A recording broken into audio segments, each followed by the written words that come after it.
Assalamualaikum warahmatullahi wabarakatuh. Salam dan bahagia. Saya Ahmad Muhdor, calon guru penggerak angkatan 10 dari SMP Negeri 2 Kedungdung, Kabupaten Sampang, Provinsi Jawa Timur. Melalui video ini, saya akan menyampaikan tugas 1.2.a.8 koneksi antar materi modul 1.1 dan modul 1.2.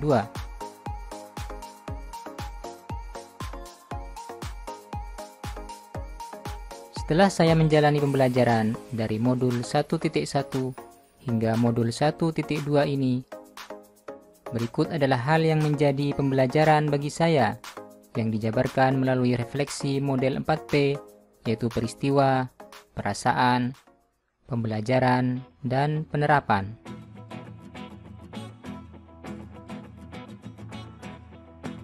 Momen yang paling mencerahkan bagi saya setelah mempelajari modul 1.1 adalah dari filosofi pemikiran Ki Hajar Dewantara. Saya jadi mengerti bahwa dalam pembelajaran sebenarnya harus berpihak pada murid.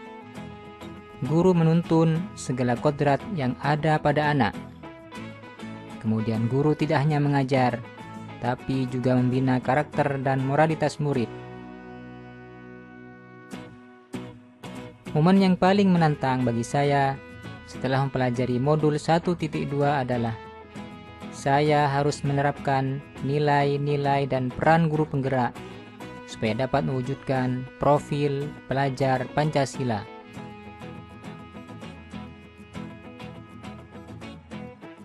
Kaitan antara modul 1.1 dan modul 1.2 yang saya pahami adalah seorang guru untuk dapat menerapkan nilai-nilai dan peran guru penggerak harus memahami secara mendalam pemikiran Ki Hajar Dewantara mengenai pendidikan. Refleksi yang kedua yaitu perasaan.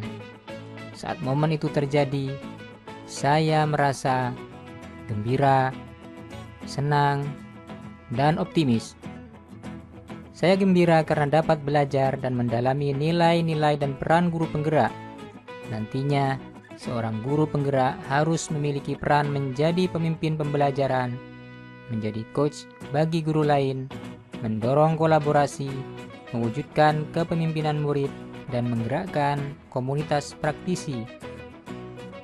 Saya senang dapat belajar bersama dan berkolaborasi dengan teman-teman calon guru penggerak angkatan 10.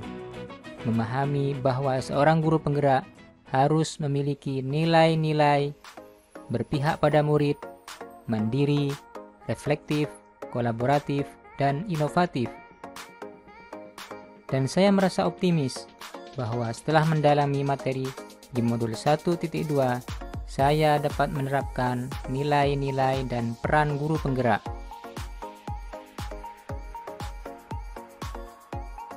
Di dalam refleksi pembelajaran, sebelum momen tersebut terjadi, saya berpikir bahwa di dalam pembelajaran, saya menuntut murid menguasai semua mata pelajaran.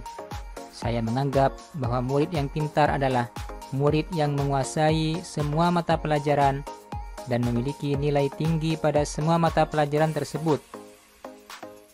Kemudian saya hanya fokus pada transfer pengetahuan dan kurang memberi kesempatan kepada murid untuk membangun dan mengembangkan pengetahuannya.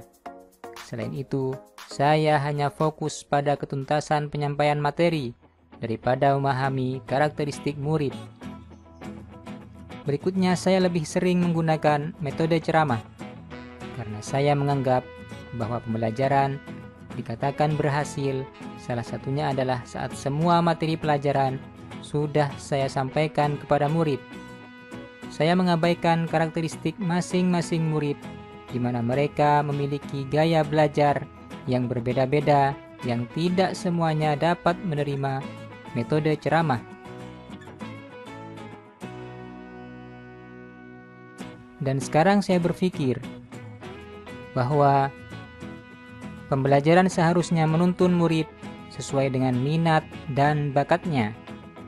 Setiap anak terlahir dengan minat dan bakatnya. Tugas guru adalah mengarahkan minat dan bakat tersebut agar bisa berkembang optimal. Sebab anak yang pintar bukan diukur dari sejauh mana prestasi akademiknya. Kemudian memberi kesempatan murid membangun dan mengembangkan pengetahuan. Setiap murid memiliki pengetahuan dan pengalaman yang perlu dibangun dan dikembangkan dalam pembelajaran.